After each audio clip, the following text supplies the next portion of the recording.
everyone, this is lesson 5.1 on reform movements.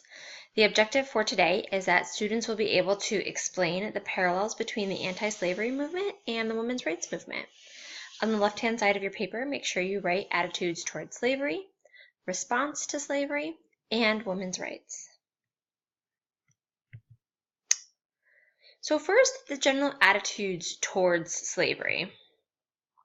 First, this idea of expansion and moving westward and manifest destiny started to create major conflict over slavery. We've talked about this a little bit. We'll talk about it more coming up, but it created this conflict or this tension.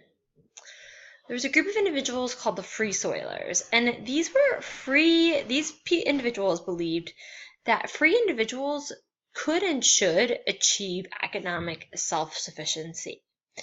So there was this idea floating around during this time period that essentially slaves or freed black men should and could be able to achieve economic self-sufficiency, and they shouldn't have to depend on anybody else.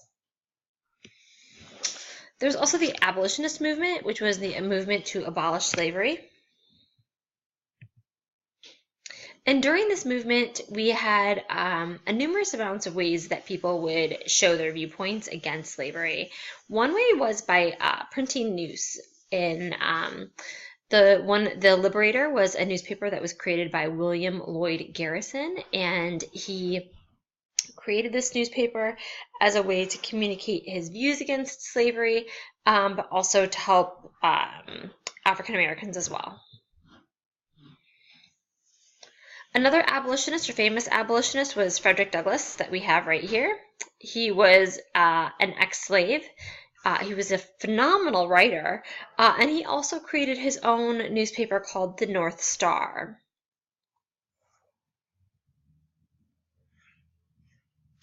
So we have Sojourner Truth, a freed slave. Again, a very passionate speaker against slavery. She helped gain a lot of support against slavery. Harriet Tubman, who we see in the bottom picture there, was a conductor, and that should actually probably be in quotes, but a conductor on the Underground Railroad. So she helped guide people from the South through the North towards freedom. An important influence on the anti-slavery movement was Uncle Tom's Cabin, which was written by Harriet Beecher Stowe and really showed the misery of slavery and helped gain sympathy from the North. So how did people respond to slavery? How did that happen? What did that look like? Well, the slaves themselves responded to slavery by beginning to rebel. However, rebellion was extremely difficult for slaves because first of all, it was very hard for them to be successful. Whites owned guns, slaves didn't. Whites also had control over the troops that slaves didn't have control over. They had more resources and more ability than the slaves did. So the rebellions were never very successful. One example of this was Nat Turner.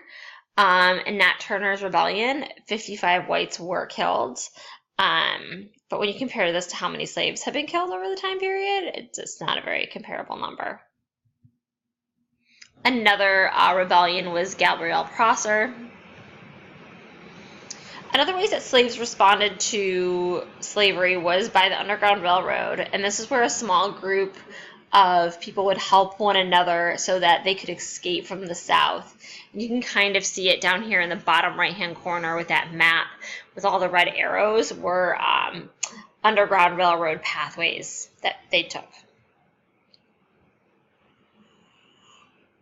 On the flip side, you had states arguing for their own right to determine whether or not they should be a slave state or a free state. And so John C. Calhoun argued that since the Constitution didn't give the federal government power to abolish slavery, the states had the right to keep it. So essentially saying that the federal government could not abolish slavery, therefore states had the right to continue to have slavery. An interesting fact is that even though the Southerners, we look at them as Southerners who viewed and supported slavery, most of them didn't have slaves. Some definitely did, but it was more of a few people that had a lot of slaves than a lot of people having some slaves. Moving on to women's rights. So women's rights movement was influenced by the anti-slavery movement. There is a parallel between abolitionism and women's rights in some of the strategies that they used. The start of the women's rights movement started in 1848 at Seneca Falls, New York, and it was led by a woman named Elizabeth Cady Stanton. Eventually, a woman by the name of Susan B. Anthony partnered up with her, and they worked together to try to fight to vote. And we call this suffrage. The fighting for the right to vote is called suffrage. And we saw this suffrage movement happen not only with white women, but also with African American men. And this idea of, we're citizens, we should be able to vote, we deserve to vote. And that is it for today.